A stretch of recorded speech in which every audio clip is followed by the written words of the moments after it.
আজকের বাস্তবতাতেও আপনারা আপনাদের পরিস্থিতি এবং সময় অনুযায়ী সামাজিক এবং রাজনৈতিক অভিভাবক আপনাদেরকে খুঁজে বের করতে হবে।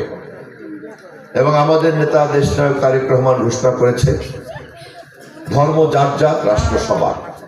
অতএব আমি গর্বের সঙ্গে আপনাদেরকে জানিয়ে রাখতে চাই, বাংলাদেশ শুধু নয় বা অনেক বড় ব্যাপার, কিন্তু বরিশাল এক আসনে 2 উপজেলাতে অমুসলিম সম্প্রদায়কে তাদের সামাজিক অধিকার, ধর্মীয় অধিকার, নাগরিক অধিকার, জান মাল সম্পদ সবকিছুর পাহারা দেওয়ার দায়িত্ব আমি গ্রহণ করি।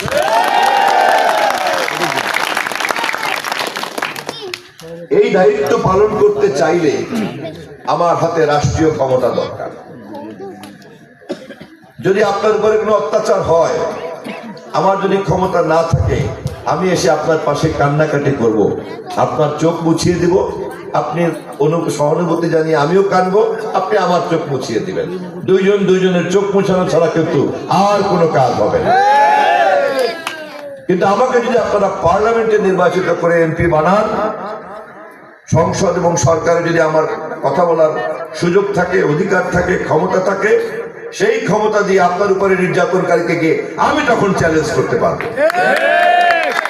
অতএব আপনার স্বার্থেই আমাকে আপনাদের পার্লামেন্টে পাঠানো উচিত, আপনার স্বার্থেই আমাকে আপনাদের ক্ষমতাবান করা উচিত, বলবান করা উচিত।